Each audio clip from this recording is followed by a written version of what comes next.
Joining me today is a Canadian businessman, lawyer, member of parliament, and the founder and head of the People's Party of Canada, Maxime Bernier. Welcome to the Rubin Report. Thanks for the invitation, Dave. I'm very happy to be with you. I am glad you're here. I am pretty sure, how many people are there in Canada roughly? 37 million people. 37 million. So I've gotten about 36 million emails to have you on the show or on Twitter. I mean, everybody in Canada seems to want us to do this sit down. So I'll do my best. So we shall see what happens. Okay, no, there's many reasons that I'm looking forward to this chat. And originally we were going to do this on Skype, and then you were gracious enough to say, let's do this in person. The fact that somebody in Canada is spreading the ideas of liberty and of the individual and limited government and all of those things is incredibly inspiring to me, and it's more of what we need down here too. But let's just start first with a little bit of your biography for people that don't know anything about you. Yes, I'm a lawyer.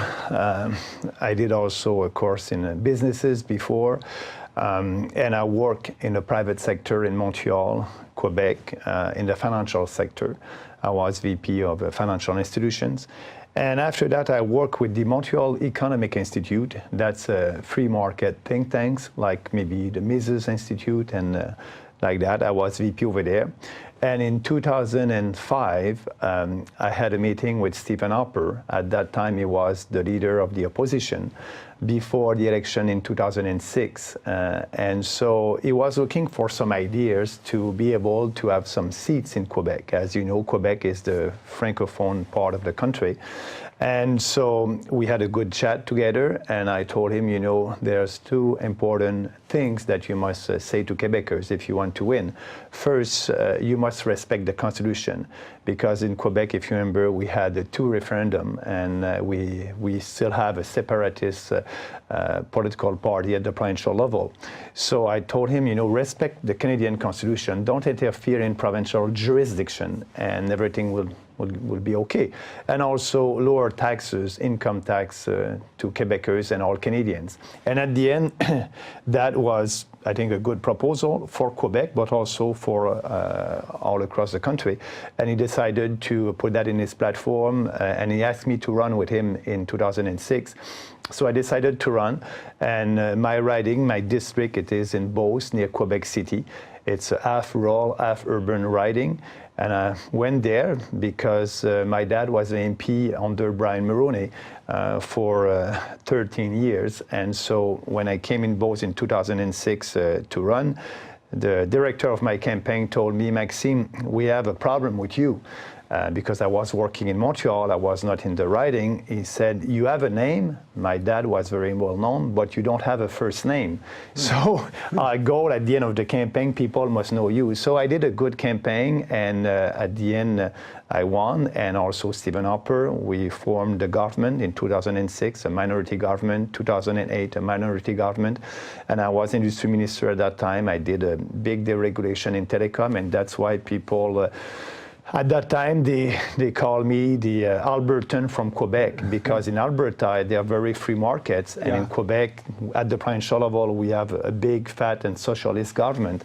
So, and I deregulate the telecom industry. It was a big success. And after that, Prime Minister Harper asked me to be the foreign affairs, and I was a foreign affairs for a year.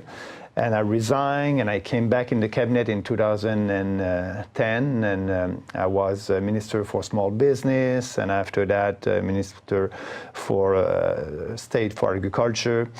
And so we had a majority government in 2011, and so we did some reform. And after that, in 2015, Trudeau went in power. And I'm still a member of parliament. And Harper resigned as the leader of the party. And the fun is coming right now because I decided to run for the leadership. And create, after that, I didn't win with 49% of the votes. And I was the most libertarian candidate. And I had a very strong platform about individual freedom, personal responsibility. Actually, the four themes of our platform was individual freedom, personal responsibility, respect, and fairness.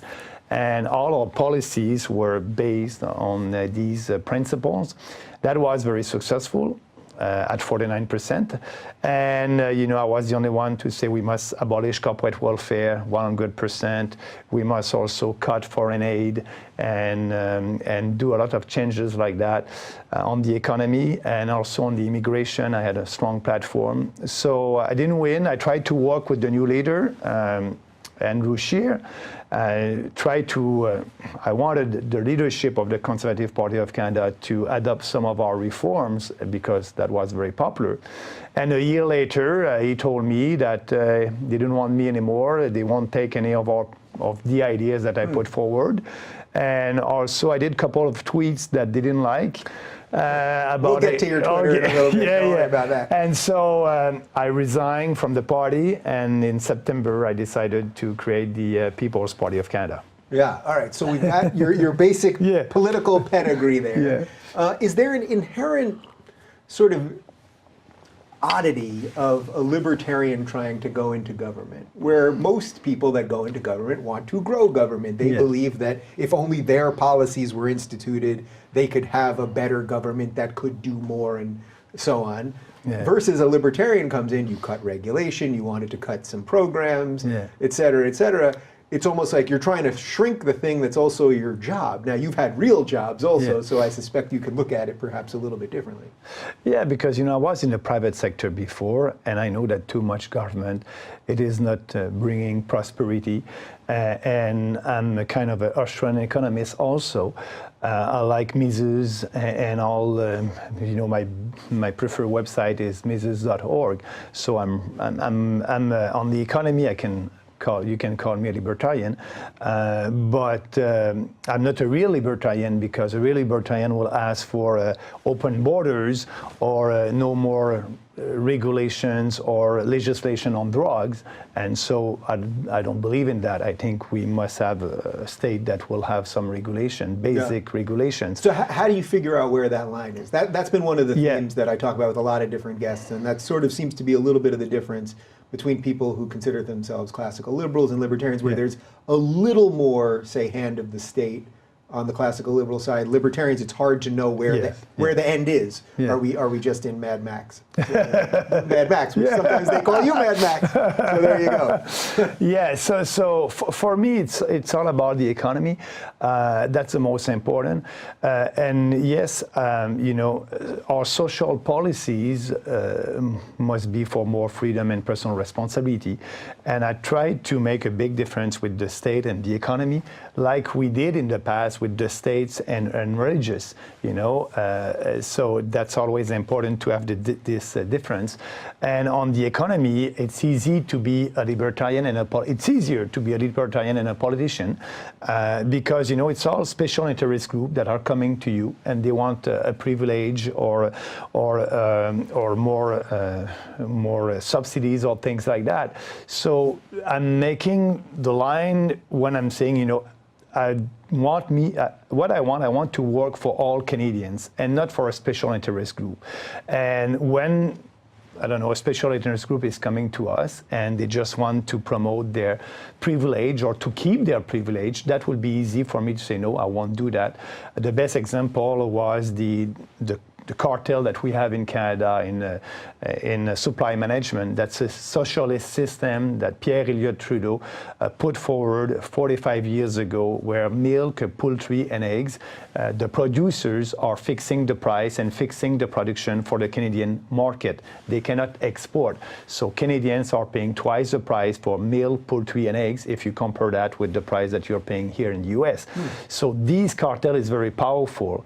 And when they came to me and they wanted to keep their privilege, I say, no, we'll abolish that. We'll have a transition period. You'll be able to export. I believe in a real free market. If a free market is good for every industry, it must be good also for these people. So what's the counter argument on that, though? If Trudeau now, not the old Trudeau, but if our current Trudeau, or your current Trudeau, was giving the counter argument on why you wouldn't free that up? Yeah. Is that just because he doesn't believe in free market economics? I mean, But it's because it is a powerful lobby, and also they want to keep seats also, and they're very powerful in rural areas in the country, and so far they're powerful. Second, he's buying in their arguments that, if we have milk from the US or eggs from the US, that won't be the same quality, and we need to stop that for being sure that we can control the quality of our products.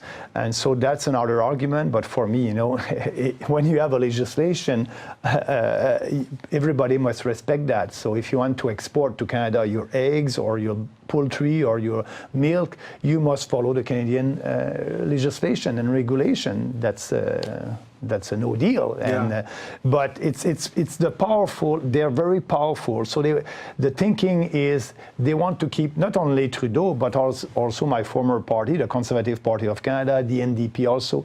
They're too afraid to just listen to Canadians. They think that we have a good system, and they think that Canadians don't understand that system. They think that Canadians don't understand that they're paying twice the price. So the more I speak about that, the more popular it is, and that was very important in my campaign for the leadership, and it is also part of our platform right now. So answering your questions, why Trudeau want to keep that cartel? I think it's only for political reason. So is the idea of liberty and personal responsibility and some of the other things that you're running on, are these oddly new in Canada? And I say that because when you started coming on my radar about a year ago and I saw people started tweeting about you, there were a lot of people saying something to the effect of, wow, if a libertarian is needed in Canada, then something really must be wrong there. As if there was no need for it for a long time, but maybe something unique is happening now. Yeah, people are ready for the new ideas, and I think people are fed up with traditional politicians that are saying something a day and the opposite the other day. A politician that try to please the special interest group. So what I'm doing, I'm doing politics differently, and there's no political correctness for our party. I'm saying what must be said for better policies in this country, in Canada, sorry, and so. I think people are ready, and what's happening actually right now, it's good to have the right ideas, but it's better to have the right ideas at the right time, and I think the timing is very good for us, for me, because we have a government in Ottawa right now, the Trudeau government, that are spending a lot of money, huge deficit, people they don't see, and we don't know when they will balance the budget. It must be around 2024. And everybody knows that the deficit of today are the taxes of tomorrow. So a huge deficit, huge taxes in Ottawa, and the economy is so right now in Canada. So people are looking for a kind of alternative. And I think the timing is good for me because in a poll, 57% of Canadians said maybe a month ago that they're ready to vote for a new party. So we are a very new party, 4 months, a month old, and they're ready to vote for a new party and not voting for the traditional parties. Something is happening. I think the big government in Ottawa, every time putting a lot of regulations and a lot of subsidies to businesses. The government bailed out the GM a couple of years ago, more than $2.5 billion, and GM said 2 months ago that they will leave Canada. Yeah. So it's a waste of money. We're giving a lot of money to big businesses, and all the other politicians are saying, yeah, it's okay, we must help business. What I'm saying, yes, we must help businesses, but every businesses having a fair policy that is to lower taxes to every businesses and not giving subsidies and picking winner and loser. Yeah. So I think people are ready for a change. They're seeing what's happening in our country, and they know that we're not going in the right direction right now. So let's talk a little bit about regulation, because I think a lot of people think, especially if they're on the left right now, they think if you say I'm cutting regulation, well, first they go to environmental regulations. I think that's what they think first, so I do want to ask you about that. But also they think if you're just talking about it purely at a business level, that means that capitalism will then run amok. That all of these businesses will then start dumping in the rivers and doing shady deals with each other, and competition will be crushed and all of those things. So do you want to do business or environment first on the regulation front? Yeah, I think let's do business first, and then we'll get. Yeah, let's do business first. Business must answer the needs of their consumers. So consumers are asking for better products and for products that will respect the environment. That's why they're asking for electric cars, and so you don't always need regulation to force that. The free markets, the wish of the people will force businesses to adopt their practice in the right way. And so when you have a real free market and when you have competition, it's always good at the end for the consumers. You'll have a better products and you'll have lower prices. But at the same time, the way that they are producing their products will change. Right now, some people are telling me, we must have, corporate social. A corporate, how do you call that? Corporate social... corporate welfare? No, corporate social identity. A corporation must be socially well... Oh, that they have to have like a social awareness. Social awareness. Yeah. And I said, not really, because a corporation first must make profits. If they don't make any profit, they won't be able to do anything. So if they're profitable, it's because consumers want their goods and products. So that's the first goal of our corporation, to make products.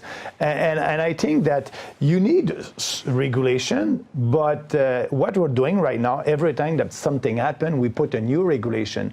But they must be responsible of their actions, corporations and individuals. So that's important for me. And I think Canadians understand that. Yeah. What about on the environmental side? I think this is the big one. I think even for people who can understand free market economics a little bit more, people think you just can't leave this environmental issues up to private companies. Yeah.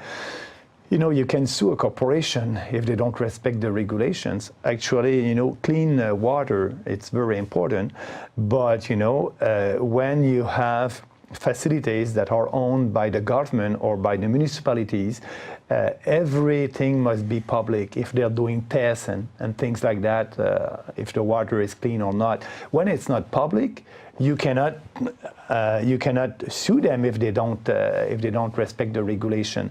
So I remember that Margaret Thatcher in Europe, the way to clean water over there was to have a regulation saying every test that you're doing, and that was done by municipalities, a public entity, must be public. And you will be responsible to be sure that you respect the regulation. So she just put a regulation on that. Mm-hmm. Every test was public.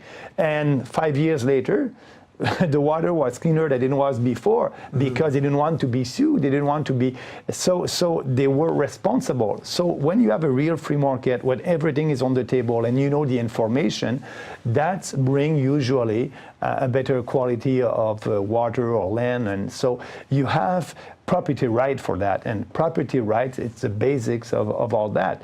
But speaking about environment, now the debate in Canada, it's climate change. Yeah. So everybody wants to do something about climate change, and I'm the only party who said, we won't do anything. Environment in Canada, it's a shared jurisdiction with provinces and the federal government. And I don't believe in the Paris Accord. I don't believe that Canada would be able to achieve the goals that they put in the Paris Accord. And actually, the UN and the radical environmental in Canada said the same thing, that Trudeau wants to impose a carbon tax of $20 a ton. And he must impose a carbon tax of at least $200 a ton if he wants to achieve his target. So at $20 a ton, it will be only a distortion for the economy.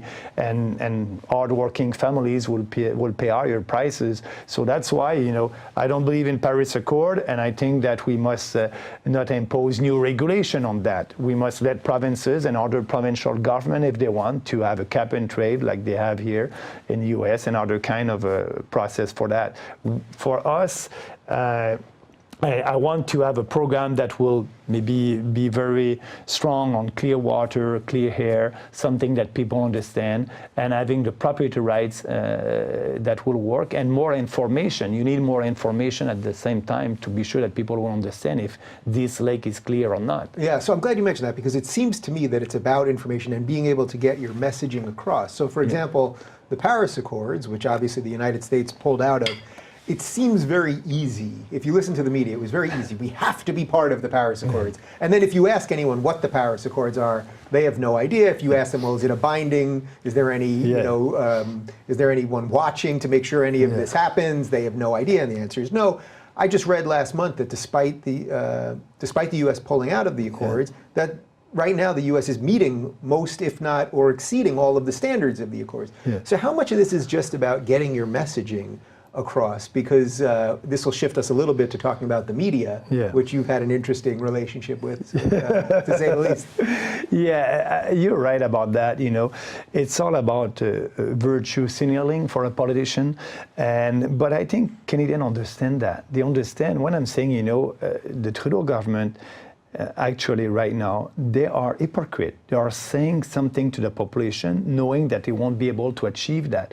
So I prefer to tell the truth, saying, you know, we won't sing that, and we won't do anything to achieve that, and we won't spend $2.3 billion to send that to African countries to help them to fight climate change. I think we must help Canadians first, so that's part of our platform. But the other party, like the Conservative Party also, they don't want to have a carbon tax, but they want to impose more regulations on Canadian businesses. And that's not the solution, but they try to please maybe the media, but also a portion of the population. And I think that, you know, when you explain, and that's what I like in politics, you know, I like to explain our policies and why we are having the right policies based on freedom and responsibility. And when you explain that, the more you explain, I think the better people understand it, and the more people will want to vote for our party. So for me, when I'm the only one to speak against the Paris Accord, there are a huge clientele there, and it won't hurt me. It will help me at the end. And you know, my deal with Canadians is be true, tell what you believe in, and have some debates, real debates, and that's important for me.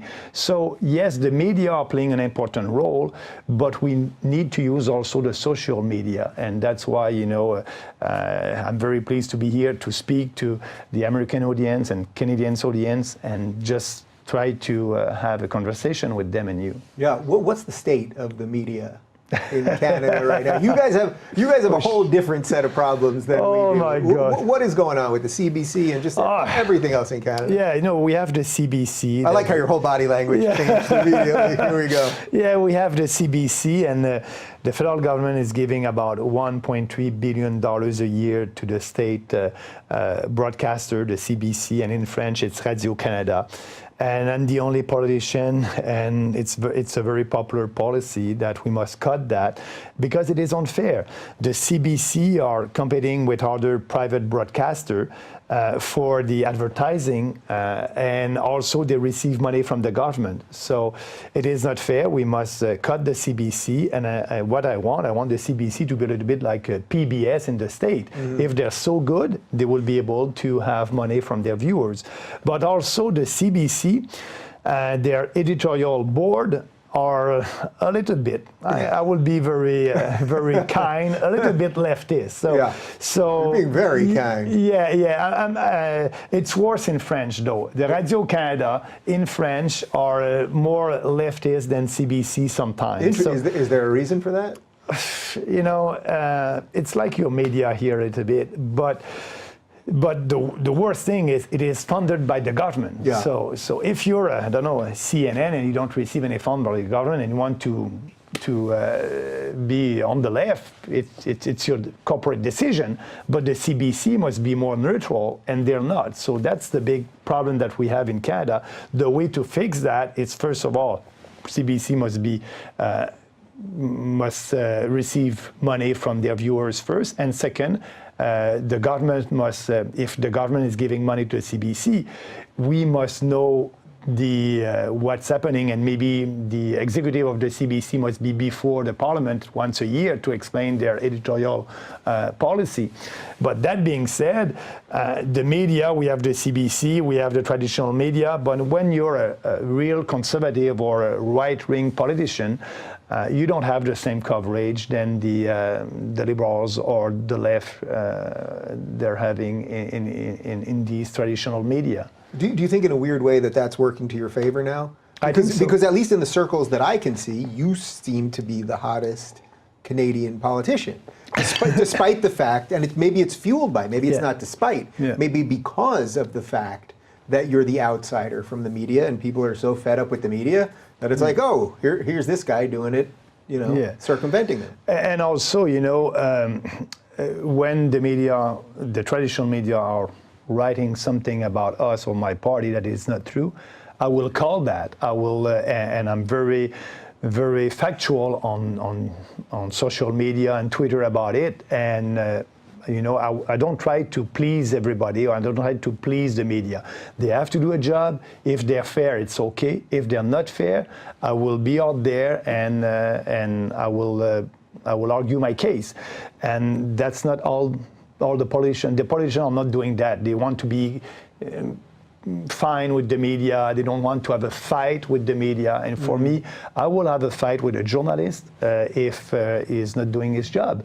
And I think people appreciate that. So yes, when they're doing something not objective on our policies, on my party, that can help me at the end. Because, the credibility of journalists, it is not the same with people like you on social media. People have another way to find their news, and they're a little bit more critics toward the traditional journalists. And yes, I agree with you, that can help me as a politician. Are you able to debate some of your political opponents these days? I mean, does anyone in Canada put these kind of talks on television where you can actually get into the ideas with some of the people that you disagree with? No, usually when I'm on the traditional TV in Canada, it's all about, 5 minutes, 6 minutes. Yeah, and they want to get you. I mean, I've seen some of these. Yeah. They want to have it, and they don't give you enough time to answer the questions and to go deeper in the subject. But that's why I use social media. That's why I'm present in social media. So, but I need to deal with that, and I think it's going very well right now. So how does this all link to just sort of the state of free speech in Canada? Because there does seem to be something particularly unique in Canada, which is why I've had so many Canadian guests and why Canada is usually our second or third most viewed country. Obviously, there was the Jordan Peterson incident with C-16. There's what happened with Lindsay Shepherd at Wilfrid Laurier. You've got Gad Saad up there, who's always fighting the battle of free speech. Is there something? Is this new? What's happening related to political correctness in Canada? Yeah, I think first of all that started 40 years ago in the university in Canada, like in the US. But now what's happening, there are some politicians who believe in that. And with that motion, M103, the bill C-16 now, these people that were at school a couple of years ago, 40 years ago, now some of them are politicians. And you have this debate right now. And it's good for us that we have Jordan Peterson and people like that. We must fight. I think we must not take for granted in Canada our freedom of expression and free speech, and we must fight. And I'm doing that as a politician. And with that bill C-16, that was crazy bill. Jordan, they want to force Jordan to speak with a transgender, not he or she, but what was the word? Well, it was whatever they wanted. Whatever they want, but there's no obligation, There's no obligation to please everybody. Yeah. And is that what this all comes down to, though? That people just don't understand the fundamental responsibility of government in a free society? I mean, if we were boiling all this into one thing, that seems to me to be it. Yeah, you don't want the government to tell you what to do. You don't want the government to tell you what to say. You know, it's the basics of our democracy. And actually, you know, one of our candidates, Laura Lynn, because we have 3 by-elections in Canada at the end of February, the 25th of February, and I will have candidates. The People's Party of Canada will have candidates, and one of our candidates, Laura Lynn in BC, Burnaby, BC, in that riding, she at the provincial level fight for against gender fluidity. In BC, in the school, it's a provincial jurisdiction, they wanted to teach at school to young kids that if you're a boy, you may not be a boy, and if you're a girl, you may not be a girl, and you can choose your sex. The state wants to impose that and to teach that to young people. And Laura Lynn said, no, I don't want that. I don't want the state to tell us what to do. And that must be the responsibility of the parents. You don't have to put that in the mind of a young boy, 6 or 7 or 5 years old. So, but when she decided to be our candidate, all the mainstream media, oh, Bernier, and I said, you know, she has the right to her own opinion. And that's a great debate that they had at the provincial level. Now she's doing politics at the federal level. But, you know, they were trying to look at her like, you know, she may be a crazy candidate because she has some opinions and strong opinions. But, you know, because I believe in freedom of speech, our candidates can have opinions like that. We have candidates that are pro-choice, we have candidates that are pro-life, but Justin Trudeau and the Liberals, they don't want any pro-life candidates. So for me, my party must be like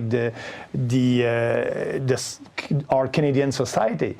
So yes, I will tolerate different point of view, but people must be all behind our programs, a program that's very important. Yeah. But yes, we have these debates right now in Canada about the state imposing some values that I think that's not the role of the government. Yeah, is it actually part of the policy of the Trudeau government that if you're pro-life, that you actually can't be? But you know, it's in the party platform. It's a party platform. Yeah. If you're a pro-life person, you cannot be a candidate for the Liberal Party of Canada. Yeah. And Justin Trudeau said that.